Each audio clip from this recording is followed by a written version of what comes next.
All right, boys, we are down to the final 6 people. So congratulations if you made it this far. Um, yeah, Josh Allen, big scorer last week for Cooper. He's on bye this week, so that is going to be a tough one for Cooper to swallow. But yeah, let's get into it. As we know, Jake got eliminated. He actually had the third lowest score of anyone on the entire year. Not just taking shots at him, but it happens. Just to let you all know, you can have a decent team and they can all just shit the bed, and then you have a bad week and you're gone. Um, Extremely low scoring week given how late we are into the season, but it can happen to anyone really. Um, but yeah, I'm going to go back to my take on when I said, in the next 2 weeks, I said 2 weeks ago, in the next 2 weeks, I think at least one of Ben or Jake is going to be gone. And I should have been more aggressive and said they're both going to be gone in the next 2 weeks because that's exactly what happened. So they very close. They both. It was a close battle between these two. I think I said before. I think it was kind of mutually assured destruction that they were potentially caring more about just lasting longer than the other than winning the whole thing. I'm not saying that's exactly what happened, but I feel like a little bit of that was involved here. So Jake gets 7th. Top 25% of last week. Reminder, this is the last week of Flames at Ice Cube, so from now on, after this week, there will be only one. There will be the eliminated team, and then 5 other teams, and then the first and fifth will be the Star and the Trash Can, and so on and so forth for the rest of the season. Average score here, 148. That is up 13% from last week, 131. And the bottom 25%, we've got. I guess I should name names. JC and Potter. Some good weeks from those guys. I think these guys have good teams. And then the bottom 25%, we got Tom and Ryan. Average score of 98. And keep in mind, that is including Jake's score. So if we didn't include Jake's score, this is like an average of 110. I forget what Ryan scored. Tom had like 105. I think Ryan had like 1 in low teens. So this would be close to 110 average of the bottom if Jake didn't pull it down so far. But average of 98, down 1% from last week. And now we can see how that's, looked with our trending so far this year. The bottom has stayed pretty much the same. I mean, like I said, this was pulled down by Jake. It could really have been up here in the highest we've ever seen. But the league average went up, highest we've ever seen. And the top 25% was the second or third highest we've ever seen. So, yeah, should keep going up. This is the last big bye week coming up, so I would say it could very much go down. Just looking at sleepers projections, everyone's projected, like no one's projected over like in the 120s, and people last week in sleeper were projected over 130. So the bye weeks are absolutely going to come into play this week, as well as injuries and people, players kind of not doing as well as they should be. We'll get into some of those. But tonight we have the Seahawks at the Cowboys. I believe it's at the Cowboys. And yeah, if I could read the screen, yeah, it's at the Cowboys. Cowboys favored by a lot. This is another good game, I think. Surprisingly, not a single Seahawk player is going to be started on anyone's team. I think Kenneth Walker would be if he was healthy and he's on Tom's team. But he's not playing, so I don't know if anyone has Charbonnet. But he's a potential flex-worthy play in a for someone that needs it. Also, DK and Lockett. Those guys are now no longer on teams. Very recently, those guys were started every week, and now they are not. No one decided to pick up DK after he just got eliminated with Jake. And then from the Cowboys, Dak, I believe, is on JC's bench, but he's been really good every week, so he's got to think about it, I would say, compared to he has Jalen Hurts against the Niners. So, Hurts is kind of a good play every week, but right now it's seeming like Dak is the same way. So we'll see if he ends up making that swap before tonight's game. But then obviously CeeDee Lamb, Pollard, and the Cowboys defense are all kind of locks to start every week. Tom has Dallas defense, Ryan has Pollard, and I believe JC has Lamb. So yeah, that is Thursday night game tonight. I'm looking forward to it. And the Monday night game, Bengals at Jaguars. This is just an old graphic. I just pulled anything I could find. I will actually be at this game in Jacksonville. I've never been to the Jag Stadium, but prior to the season, I had bought tickets to this game, thought it'd be fun, and now Joe Burrow's not playing, so I'm a little sad, but doesn't matter. It's going to be a good game for fantasy, and I'll tell you why. Cooper, who I think is kind of in trouble this week, has Trevor Lawrence, Calvin Ridley, and Ingram all starting. So there is like a 90% chance that he will need those guys going into Monday. Like, there's no way he won't need those guys going into Monday. That's a third of his team right there. Um, and I don't mind it either. I mean, the Bengals defense is good, but when Burrow's not playing and our offense can't help out our defense isn't going to be good. We just watched the Steelers kind of trounce all over us, and they don't have a good offense. Unless maybe the new, interim OC is actually good. But I think the Jags could absolutely just demolish us. So we'll see. And Jamar Chase, Mixon from the Bengals, I believe. Cooper has Mixon, and JC has Chase. We'll see how well Chase can do without Burrow playing. He scored last week, but that kind of saved the day. Chase otherwise would have had a pretty bad game. And also ETN is playing. I don't think anyone has Kirk, but I think Christian Kirk is definitely a startable guy if someone wanted to make that move. Jaguars obviously heavily favored. Okay, the weekly rankings, or the standings. JC staying at the top. Jake, even with his last place finish last week, very low, like I said, he's still second overall in total scoring on the year. When he went out, average of 110 a week. JC is up to an average of 122 a week. Reminder that Mark Vasali, 118 is where he's locked in at now that he's eliminated.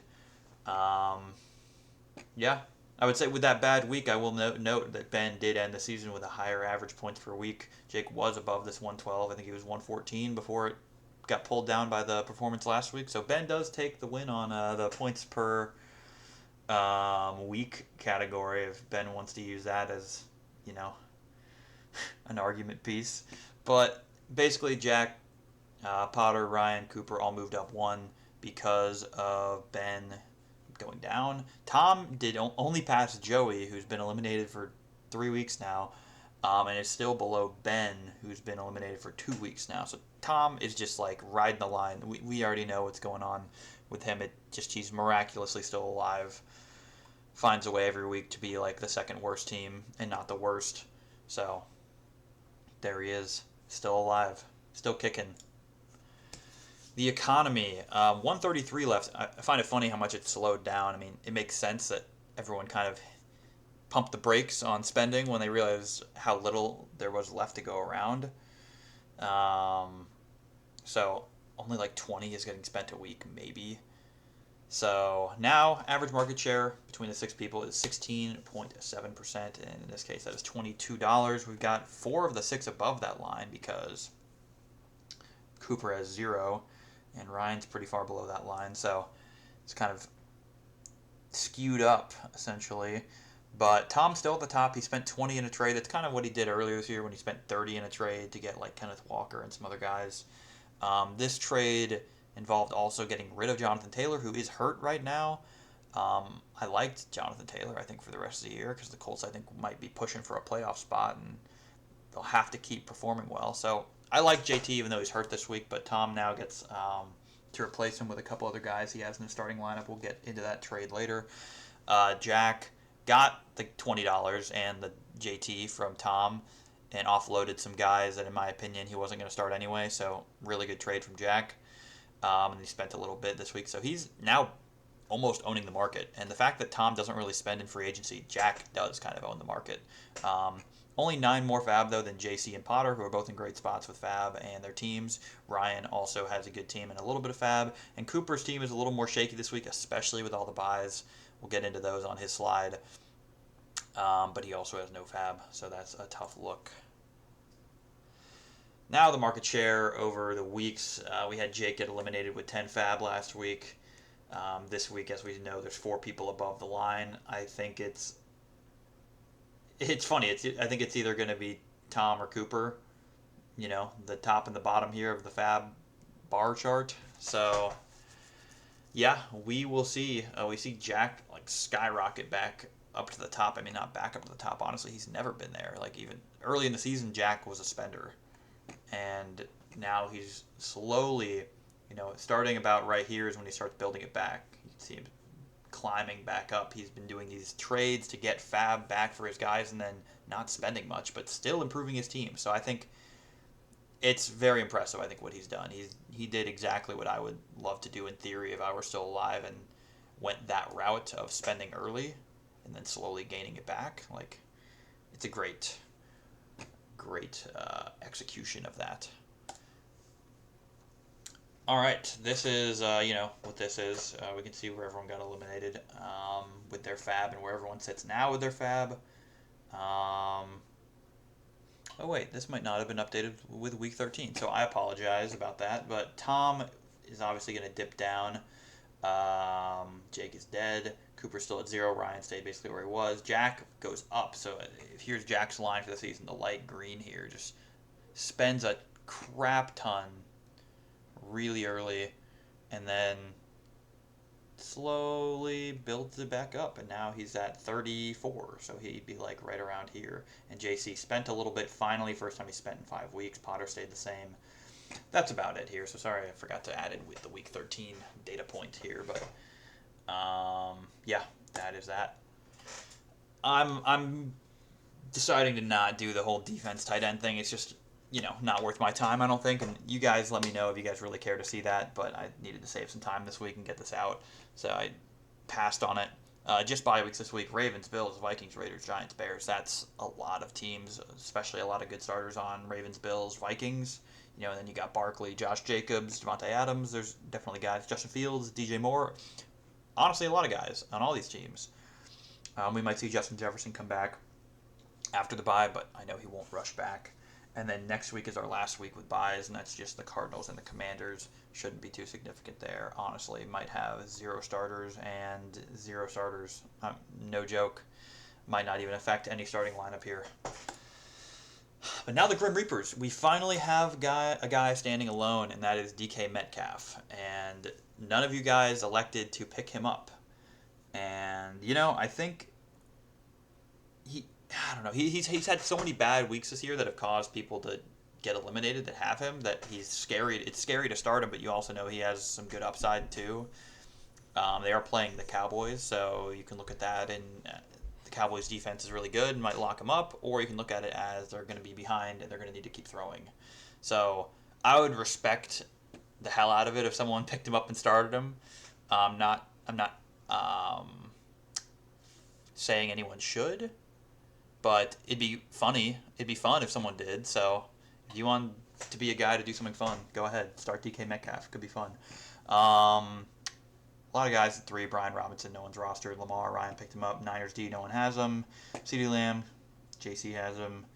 Jack has Puka. Tom has Diggs. Tom is finally on this chart because this was just a trade, though, that he got Diggs. And then some other guys in here. No one too notable, but Cooper does have a lot of these guys. Jacobs, Gibbs. Jacobs is on by a lot. I guess I mean 2, which is the same as Ryan. Actually, Ryan, I should be saying, has a lot of these guys. Herbert, Tua, and Lamar, actually all quarterbacks, so he can only start one of those guys, but he has them all rostered anyway. All right, into the graphs. This is a pretty funny look. Everyone is clustered up here.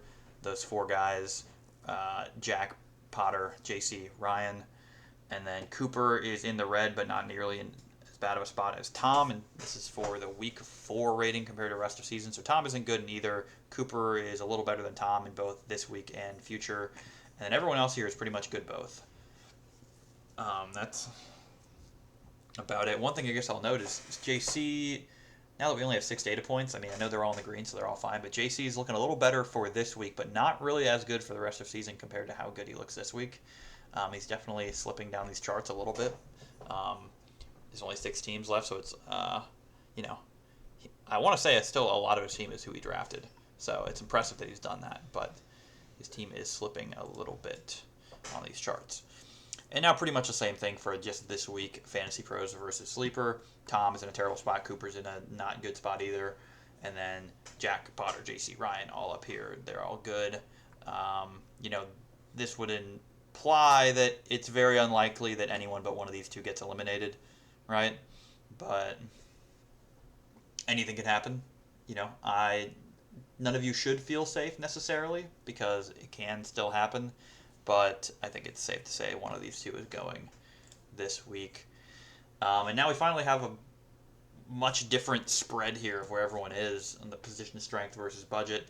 We'll start obviously with Tom. He has the lowest position strength in the league, but he has the most fab by a pretty good margin. Not anymore though. Jack has pretty much just as much, and he has a really good team. So it's like night and day, these two teams and how good they are, but they have the same amount of fab. Potter's in the green. His team's good, and he also has above average fab. JC has the same amount of fab, but his team is not as strong. And these are rest of season position strength, so it does take into account matchups and whatnot. But JC is a little weaker, apparently just barely below this median line. And then Ryan's here with the second strongest team, but the second lowest fab. So, he's playing that game of, his team's good, but he doesn't have too much. Like, he will get outbid later in the year, but they're, with how few teams are left, it's easy to get guys for cheap. So you can make smart moves in this position and be fine. And then Cooper has no fab, and his team is also really weak. And that isn't just this week. If this was a this week position strength, he might be even lower because he doesn't have Josh Allen, he doesn't have Josh Jacobs, DJ Moore, Komet. So he's in a tough spot this week, I'll say. But this is his rest of season position strength, which isn't good either, even with those guys back. So yeah, that is that. And here is how I've decided to place everyone. There's not that many people left, so I kind of have to spread them out, I feel like, even though it's very close, I would say, between these four, but I think I like Jack and Potter the best right now. They also are both in the green in all three, whereas JC and Ryan were in the yellow each in one.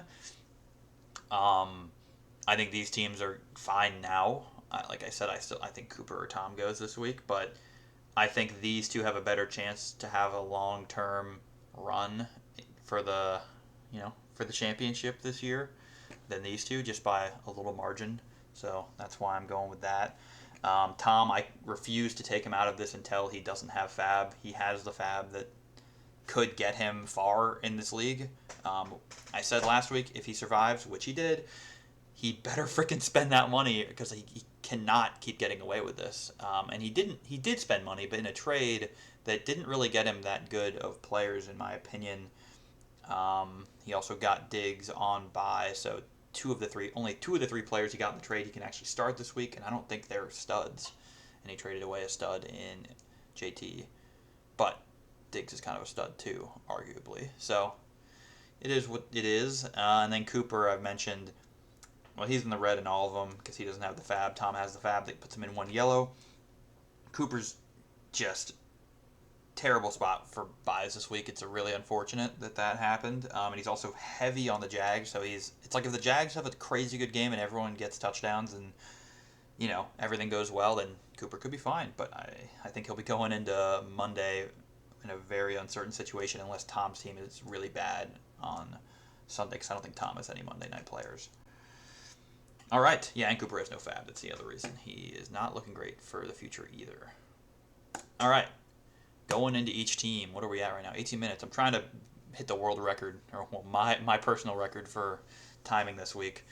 JC picks up another star. We're running out of space over here, so I'll have to start making them smaller if he survives all the way to the end and keeps getting stars. I mean, from now on, it's only stars or trash cans.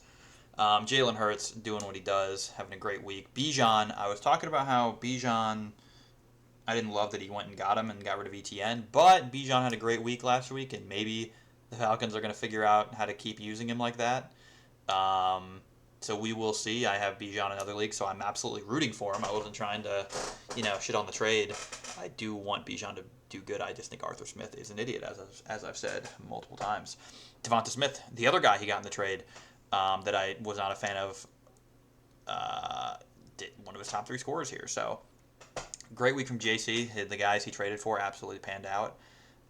We'll see how that continues to work out for him. Oh, I did not update these player charts, and that kind of matters a lot. So here's what I'm going to do. I'm going to pull up, I'm referring to these player charts because some people have people on bye, or they've had different people in, because I know he dropped Kincaid, and I believe he has McBride.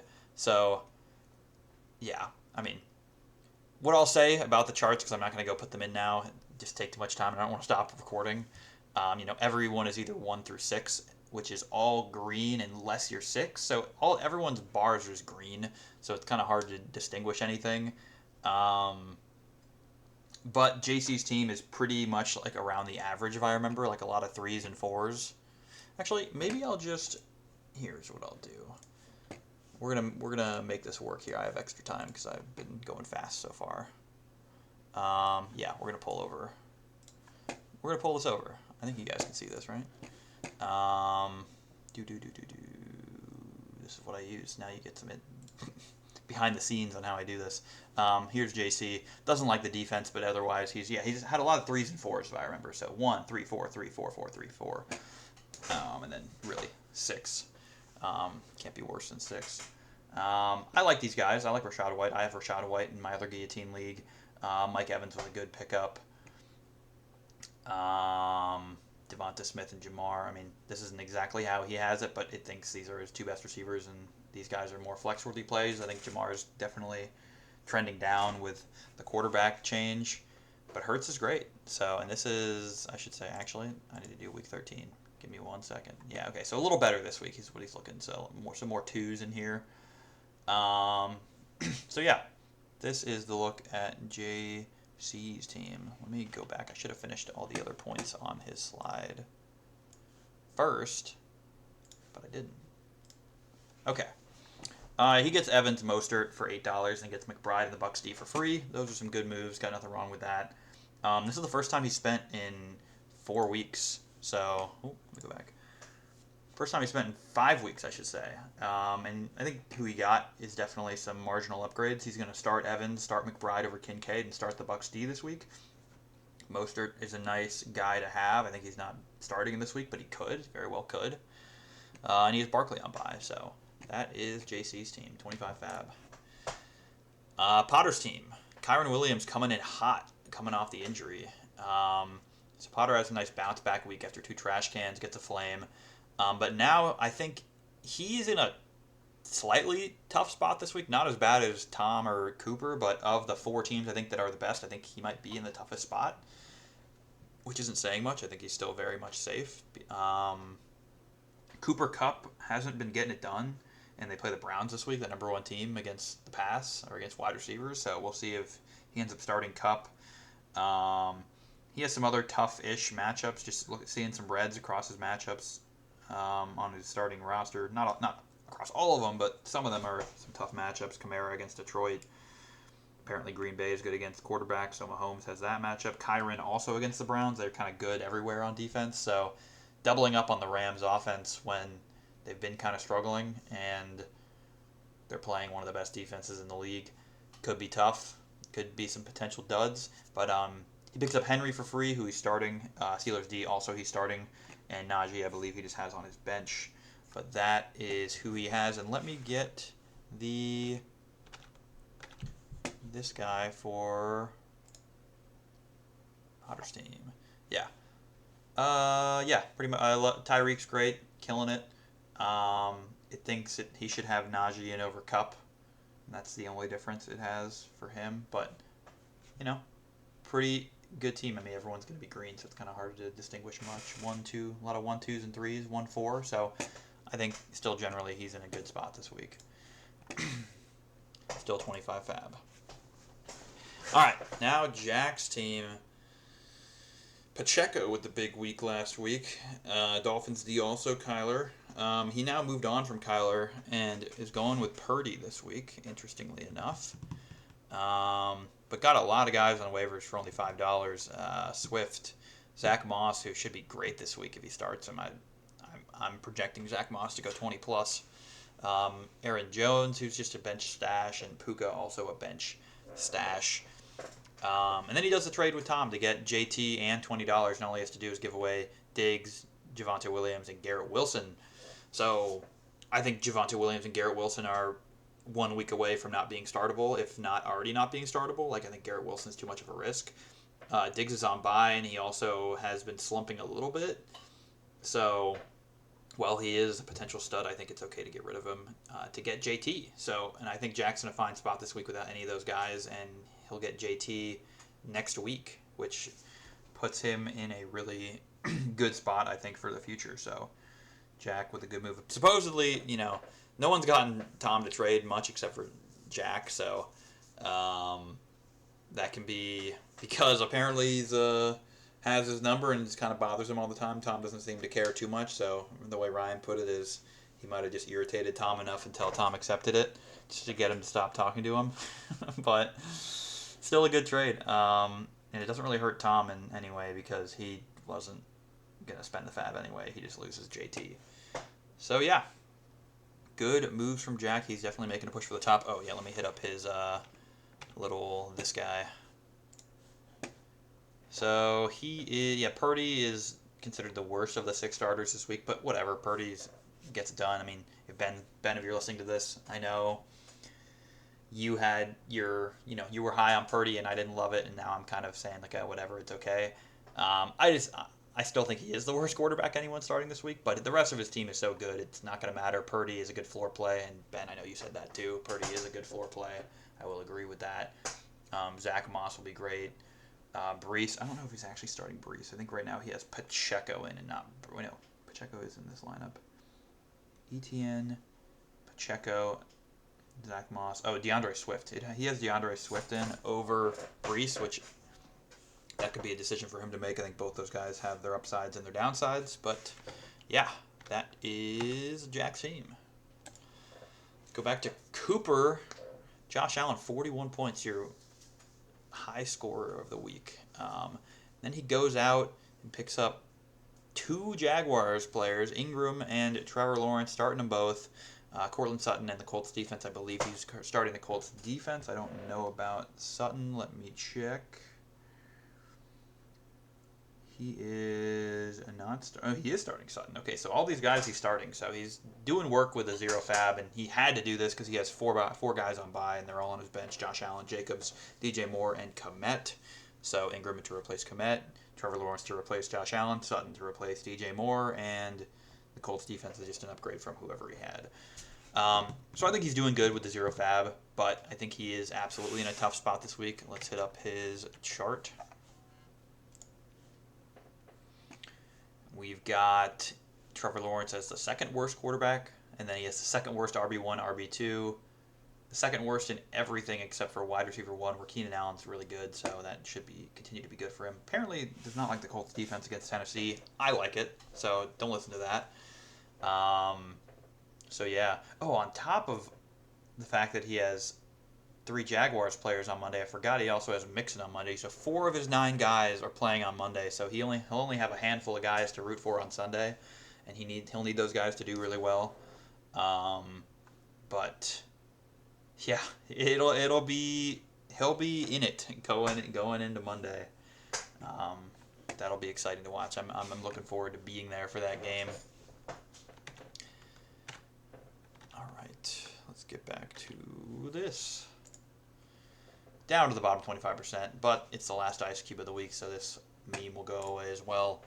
Ryan getting another Ice Cube. He's just been getting everything. He's gotten the whole smorgasbord of accolades here, except for no crown. Maybe one will come. But Ryan still has the elite running backs that'll carry him all the way. He has like the best RB1, RB2, Flex 1, and Flex 2. That's at least how it was last week. I think this week he still has 1, 1, 1, and 2. Which is, I guess, the same as this. Just flipped a little bit. Receivers are good enough. Tank Dell worked out for him fine. I just don't know if Tank Dell is going to be a guy you start in the championship, but he's a guy you start probably for the next couple weeks at least. Herbert's good. I guess I shouldn't be referencing this because this might not be his actual starting lineup. He's got Tua in because Herbert is playing the Patriots. But yeah, CMC, Eckler, Pollard, Montgomery, all great running backs. Montgomery is questionable. Looks like he's just limited foot. He should be fine. Waddle and Ayuk is who he has in, so not Tank Dell. So we'll see about that. Tank Dell is questionable with a calf. Calves are never good, so maybe that's why Ryan's making that decision. But Ryan only spends $1 this week, and that's on Lamar, who will probably be his future quarterback for, at least the next 2 or 3 weeks if he's still alive. Yeah, that's about all there is to say. I think he's starting the Jets D, and he could start Schultz over Taysom. We'll see. I know I was really high on Taysom earlier, but now Taysom hasn't been doing too much on the Saints offense the last 2 weeks, so we'll see if he can return to some sort of form. But let's hit up Ryan's team here. Tua, it's loving Tua this week. I don't love Tua, but it is loving Tua just because of the matchup against the Commanders. McCaffrey and Pollard are the best RB1, RB2. And then Eckler's the best flex 1, although he has been slumping a little bit. It's like as soon as Pollard started doing well, Eckler's been slumping, so I guess they balance each other out. Montgomery's the second best flex 2. I don't know who has a better flex 2 than that. We'll see. Actually, let me flip through them. Who has a better flex 2 than that? Oh, there you go. Brees. I found it immediately. Brees is the best flex 2. Better than Monty. I don't know. I don't know if I agree with that. But Jets D is decent this week. They have the Falcons, who are apparently red against defenses. That surprises me. I think that's a good matchup. Taysom is the weak spot of his team here, and the wide receivers are not studs, but they're very, very serviceable for now, and the running backs could carry. So, and if Tua puts up a good week, Ryan should be fine again. All right. On to Tom's team. Stroud with a big week. He will continue to do that, it seems. And I think he will need it again. Without a doubt, Tom needs Stroud to carry. JT was a big scorer for him last week, but now he doesn't have him. So we'll see how that goes. He does the trade. I mean, this is the other side of it. He got Diggs, Javonte Williams, and Garrett Wilson, and he spent $20 and gave JT. I don't love that trade. I would much rather have the left side of this trade, getting the Fab and those players. Getting JT and the Fab. I'd rather have JT and the Fab. But, yeah, I simply do not know how he keeps surviving. It's a sight to see that he is still alive, and I pray that if he survives, that he spends the money in free agency. Like, he could immediately turn his team. He could make his team twice as good if he spent Fab 1 week on like 3 studs that get eliminated. Like every week, studs are going on waivers, so just go spend. Just go spend it. I don't know why it's so hard. Like there's money on the line, like $280, $260, whatever is on the line. Tom's in it. Like why not put in some effort, Tom? Like I don't know. It's frustrating. If I was in this spot, I'd be doing everything I can to survive. But maybe I don't know what he's doing behind the scenes. Maybe he's doing this intentionally and just saving the money to save the money, but I highly doubt it at this point. But here Tom is, still alive, getting a trash can. Actually, surprisingly, first trash can of the year. He's just gotten a bunch of ice cubes, no trash can, so join the trash can club. One last look at Jake. I think he had a good run. Oh, wait. Let's not skip out on Tom's analysis here. It's pretty bad. He's got worst. Cowboys D is good. Kittle's great. They're both great. And Stroud has very high ceiling, so he needs. I think these green ones here need to be the guys to carry. I think Kittle can put up 20 points, Stroud can put up 30, Dallas can put up 20. If that happens, Tom can survive with the rest of these guys being average. Just no one here is sticking out to me as a stud or even anywhere close. So he really needs guys to step up. All right, Jake. Like I said, he had a good run. Beat Ben in their head-to-head bet, but had an unpredictably terrible week last week. I did think he was in a tough spot. He was my honorable mention, but I never would ever project anyone to score less than 70 at this point in the year. But it can happen. We've seen it happen. Those of you who do fantasy, it can happen in a normal league. A normal 10-team league, you can just have one terrible week. So it happens. Except in this league, it causes you to get eliminated. So gets eliminated with 10 Fab. He had some decent guys. Almost all these guys got picked up. Lamar, Swift, Henry, Mike Evans, Puka, McBride. Everyone but Thielen in the Lions defense got picked up. So he had guys. He had guys that were good. Just didn't have good weeks. So that is it for Jake. On to the hot takes. And I'm going to kind of do here kind of a... I don't know. It's not mid-season, but it's mid-season from when I started making these projections, because I got eliminated in week 6 and now we're at week 12, and we're halfway through me getting eliminated to the end of the year. So I'm gonna do my mid-season, as we're calling it, switch of predictions, or what's the word for it? I know Rich Eisen did something similar to this. Now I'm forgetting what he called it, but you get the idea. I'm doing kind of a retake on my takes because I don't want to be flipping around my hot takes every week. So I've had Potter at the top every week with kind of Ryan in there as well as my honorable mention. But there's a new sheriff in town, and I think Jack is going to take it now. All the trades he's made and the moves he's made, and his team is really solid right now. I think Jack takes it now. That is my new prediction, and I'm sticking with it. I will not change that for the rest of the year unless he does something like extremely dumb. But, like I said, I want to keep my predictions pretty steady. But this is my redo prediction. I'm going with Jack. And honorable mention, I am going to keep Potter. This isn't to say me putting Jack here is not to say I think Potter's team is now looking bad. I just think Jack is in a better spot now. More fab, better team than Potter right now. But Potter's still good, so he's still going to be my honorable mention here to win the whole thing. Prediction to get eliminated is Cooper this week, not Tom. I think Cooper... I just think Tom always finds a way, and there has to be a time it's going to stop. Like, there's no way Tom's going to win the league without spending. So it'll happen eventually because he is not spending, but I'm gonna go with Cooper this week. But Tom gets the honorable mention. I don't think anyone else is in trouble this week. Not to give you guys a false sense of security, but that's my take. And now the power rankings. I'm sticking Jack at the top. JC has been dethroned. I just think Jack's team is better right now. Andy has more fab, so it's even if their teams were equal, he has more fab. So that's what gives him the edge over JC. I got Potter still at 3, Ryan still at 4, Cooper still at 5, and then Tom all the way at the bottom. That's not, I don't think, that much of a debate. Since I started making these power rankings, no one besides Joey has gotten eliminated that is like anywhere outside the bottom. Because Joey, when he got eliminated, he was 5, and there were still like 9 or 10 left, I think.